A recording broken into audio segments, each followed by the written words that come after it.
Hey everyone, this week we're starting a new series called A Good Word. We spent the last couple weeks breaking down bad theology, and I had a lot of good response to that, and I think that is important. And yet we can't just deconstruct all the time and question everything. Sometimes it's good to just hear an encouraging word, literally. So that's what we're going to do for at least a couple weeks, is look at some different words in Scripture and think deeply about what they mean. And, I debated about this, but I'm going to talk about the Hebrew or the Greek.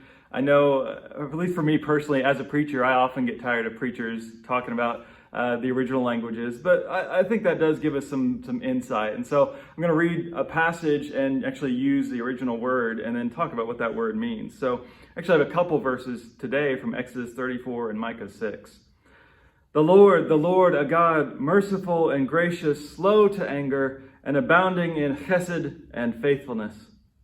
God has told you, O mortal, what is good, and what does the Lord require of you? But to do justice, to love hesed, and to walk humbly with your God.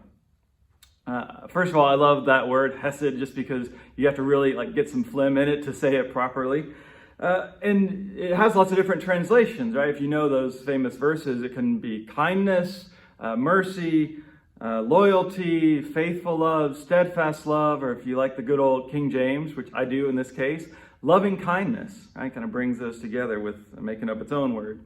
And so what we see in those verses is that chesed is a foundational aspect of God, and it's a foundational expectation for us in the way that we love one another, the way that we treat each other with kindness or with mercy. So it is a word for love, but it emphasizes more the idea of commitment or obligation or faithfulness.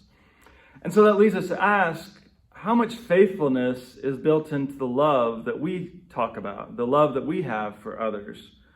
A lot of times we love when it's convenient. We love until things get hard, or we love until we disagree about something.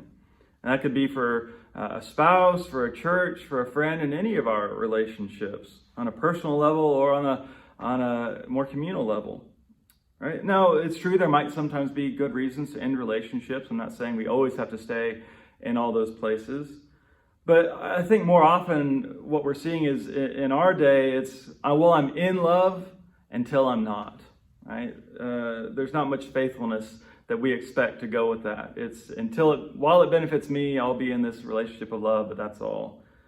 But the love that God has here, we see, it never gives up.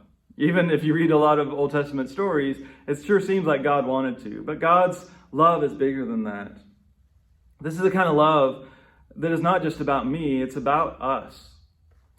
If I can't love unless things are easy, if I can't love during the hard times, was that really even love in the first place? This divine loving kindness, divine mercy, it is strong enough to endure those hard times. So, let us love in the same way.